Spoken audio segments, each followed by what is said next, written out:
Mom, I brought something for you. My mom used to own this tiny bakery on the corner of Maple and 6th. It wasn't much to look at from the outside, just a faded awning and a bell that jingled when you opened the door. But to me, it was the center of the universe. The smell of fresh bread and sugar would drift out onto the street, drawing in neighbors and strangers alike. Every morning before the sun even bothered to wake up, she'd be in there at 4 a.m., kneading dough and humming old songs. The kitchen would be dark, except for the warm glow of the oven, and the only sounds were her soft singing and the rhythmic thump of dough on the counter. She always said the secret ingredient was love, and I believed her. She made cinnamon rolls just for me, every single morning. So I'd wake up to that sweet warm smell and start my day with a smile. That was our thing. The rolls were always gooey in the middle, with just the right amount of cinnamon and sugar, and she'd let me lick the icing bowl when she was done. Those mornings felt like magic, just me, my mom, and the promise of a new day. But things change. The bakery closed, the neighborhood shifted, and time moved on, as it always does.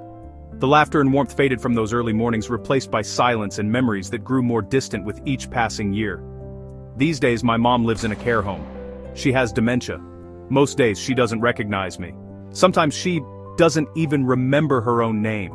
The woman who once remembered every customer's favorite pastry now struggles to recall her own stories. But I remember everything. I hold on to those memories tightly, replaying them in my mind like old home movies, afraid that if I let go, they'll disappear forever. So one morning, I got up early, just like she used to, and I baked cinnamon rolls. My hands were clumsy, and the kitchen got a little smoky, but I was determined. I wanted to bring back a piece of our past, even if just for a moment. The smell filled my apartment, and for a second, I felt like a kid again. I wrapped them up and went to see her. I tucked the warm rolls into a box, tying it with a ribbon the way she used to for special customers. My heart pounded with hope and nerves as I left the house. At the entrance, security stopped me. The rules were strict. No outside food, no exceptions. I could see the concern in their eyes, but all I wanted was to share a memory with my mom.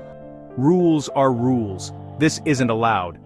The guard's voice was firm, like a wall I couldn't climb. I felt frustration rising, but I tried to stay calm, knowing this was bigger than just a rule. People in the lobby stared, some shook their heads. I could feel their eyes on me, judging, wondering why I was making such a fuss over a box of pastries. I heard whispers, "He's making a scene," and another, "She won't even know who he is."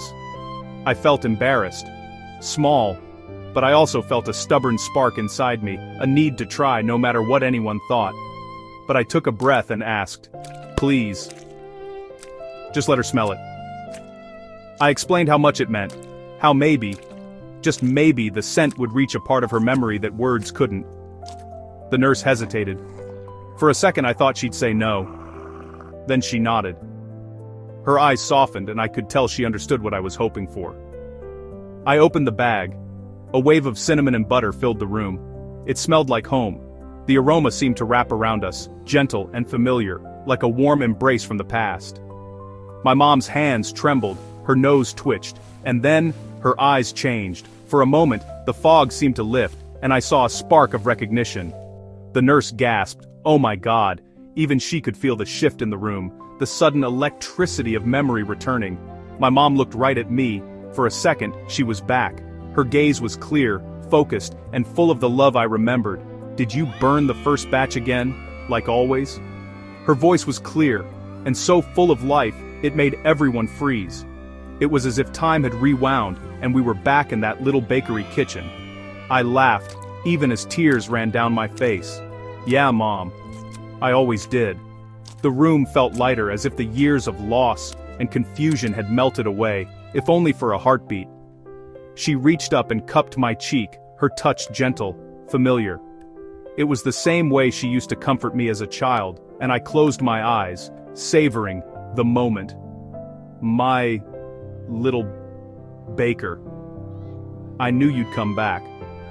Her words were soft, but they filled the room with warmth and hope. For the first time in 4 years, she said my name. It was like a key turning in a long-locked door, opening up a flood of memories and love. You know, memory forgets facts, but love remembers feelings. Even when the mind falters, the heart holds on to what matters most. Never underestimate the power of familiar moments. Sometimes, a simple scent or a taste can bring someone home, if only for a moment. And in that moment, love does what memory cannot. It brings us back to each other,